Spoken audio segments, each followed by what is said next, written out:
मी ज्ञानेश्वर पंढरीनाथ बेलूरकर, राहणार वरखेड, तालुका तिवसा, जिल्हा अमरावती. माझी शेती तिवसा तालुक्यातील मौजा आफादवाडा या परिसरामध्ये जवळपास 3 हेक्टर शेतीमध्ये माझे 3 एकर मूग, 2 एकर तीळ आणि 2 एकर कांद्याची लागवड केली. आणि या तिन्ही पिकाला माझा जवळपास 1.5 ते 2 लाख रुपये माझे म्हणजे लागत खर्च झाला आहे.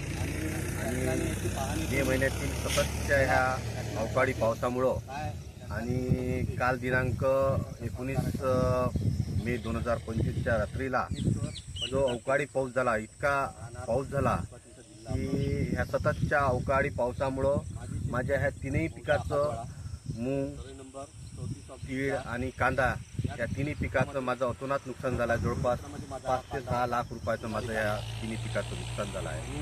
आणि सततचा 3 वर्षापासून ही नापिकी दुष्काळपणा आणि